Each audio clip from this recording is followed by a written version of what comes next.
just for what I did catch, It was a bit. It was like for Arsenal to Arsenal's problem is they're not capitalizing on mistakes of City enough.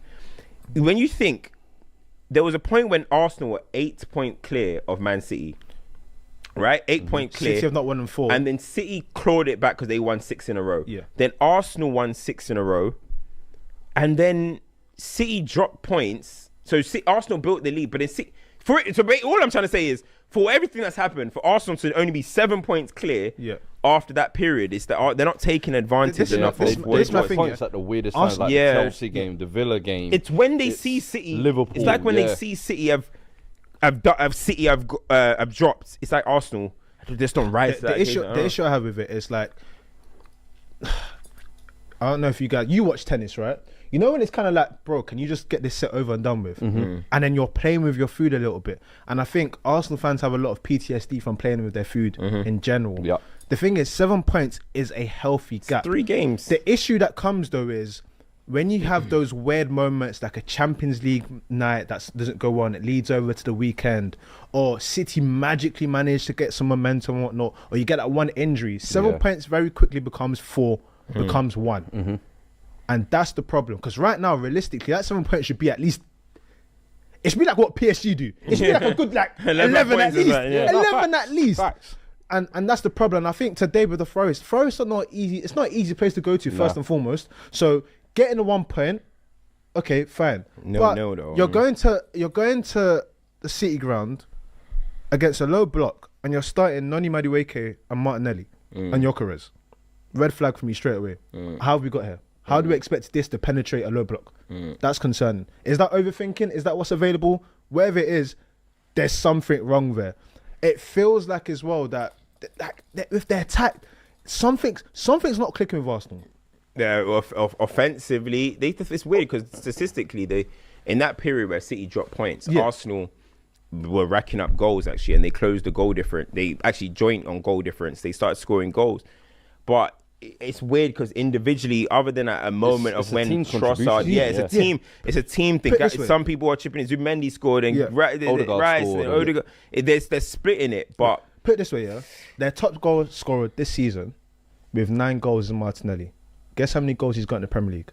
1. Yeah, that's a problem. There's something, but I think that's where the anxiety is coming from as well, of not capitalising on these points. They know the attack hasn't really hit on all cylinders, and they're wondering, could that come back to bite them at some point? If, for example, there's an FA Cup elimination, hypothetical, a Champions League elimination, does that leak into the league form? And bro, we say 7 points is comfortable, but really and truly, they lose to City, they draw 2 games, all of a sudden that gap is non-existent. Do you know what I mean? Lose to City when?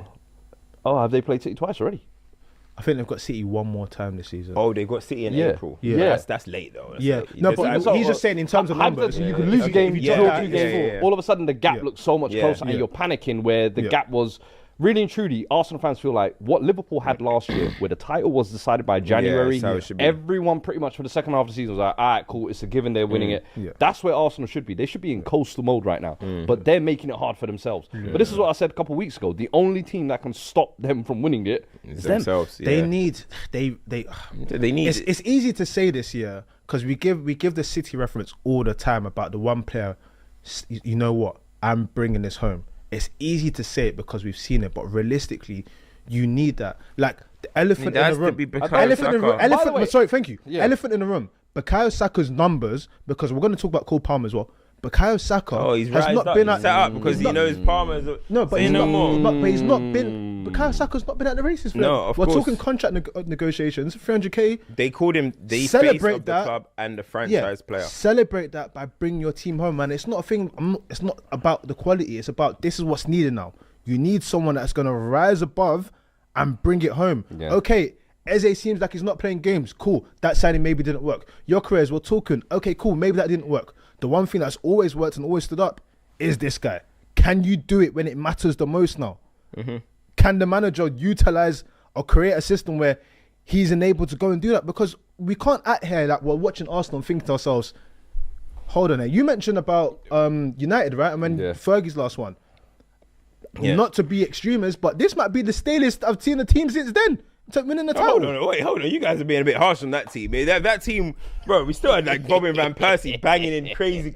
You know what I mean? We dominated that league. Didn't he take like a 3-month break though from like exactly. Bro, you man are forgetting. Remember. Bro, you man are forgetting. We wrapped the title up, yeah. In our last 4 games, we ended that season with 89 points. Yep. The title was done. Yep. It was Ferguson's farewell. Hold on. It was Ferguson's farewell. Yep. If we actually had stuff to play for, we could have ended in the mid-90s. I know, but I'm like glad, 95, 96 points. I'm glad you know, said I'm that. talking like we're some scrubs now. Chill out a little bit. I'm glad you we said were letting that. ourselves do 5-5s with Lukaku scoring action.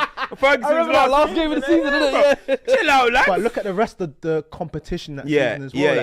It just felt very fell off. lackluster. And it feels like that's what's happening right now. Like the rest of the Premier League is in a dire state. Then you've got the team that's at the top that has a 7-point lead, and you're looking and going, how have they got to 7 points? Do you know what it is? Look, we all like Saka. You know, I like Saka. You like Saka. I've done work with Saka. You've done work with Saka. It's not a personal thing at all. Have you done work with Saka? No. Oh yeah, I forgot about that. But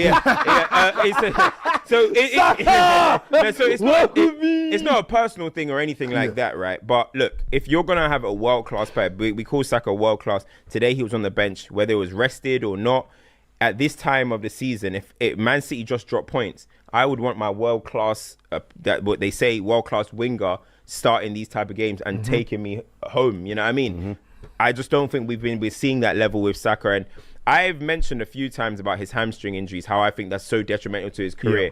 And people keep saying, why are you so obsessed with his hamstrings, man? It's not. There's a clear shift in what Saka was to what Saka is right now. And the only thing that changed was the guy was tearing up hamstrings. It's just the reality, bro. I've seen better players than Saka be affected by this. You know what I'm trying to say? And not come back the exact same player. So, yes, Arsenal, at the end of the day, he's fit. He signed a new contract. He's on the pitch. He's going to need to perform a lot better. Because obviously, but one thing I would say, just to end that, is all the Arsenal fans that are turning on him in this moment. Now, there's expectations needs to rise. But the Arsenal fans that are turning on him for Victor Gyökeres, you guys smoke crack. You genuinely smoke crack. That is like turning on him. I've seen this happen at Man United. I saw the Man United fan base turn on Rashford for Rasmus Højlund. He doesn't pass to him. Yeah, there's a reason nobody's passing. You stink. Do you know what I mean? There's a reason. Turning on your star boy because of anxiety for Victor Gyökeres for me is bizarre. You got to stick by him in this moment, because when Arsenal really, really stank, Saka and ESR, I remember, they stood up and then Arsenal went on from there.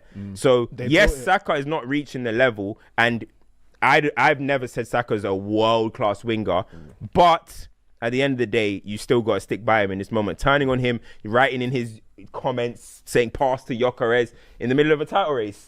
Yeah, I know you guys ain't been You ain't been here for a long time. How they implode. KJ says Arsenal's gap after 22 games is the same as the gap Liverpool at this stage last season, and Saka has created the third most big chances. Listen, we watch games with our eyes, man. How does it feel? We need to stop this stuff. Does it feel the same? We need to stop. It certainly doesn't. We need to stop all this. This guy created this. We all watch with our eyes. We all watch with our eyes. Saka's not at the level. Like, you don't have to lie to yourself and say Saka's playing at the level that we know he can. He's not been playing well this season. I don't care about whatever stats that you guys want to bring up. It's the reality. Do you know what I mean? Bruno Fernandes was putting down 40 GA a season, and we were saying, yo, we need more. Like, he's not performing well. So don't turn around and start talking to me about chance creating. I don't think there's anything wrong for asking more from your players, especially when you know they can perform. When they're your best players. Yes, your best player. Every single team, where everyone's talking about Haaland right now, aren't we? Everyone's talking about Phil Foden. Everyone's saying Cole Palmer. Talking about Cole Palmer. Everybody will talk about Bruno Fernandes and Marcus Rashford.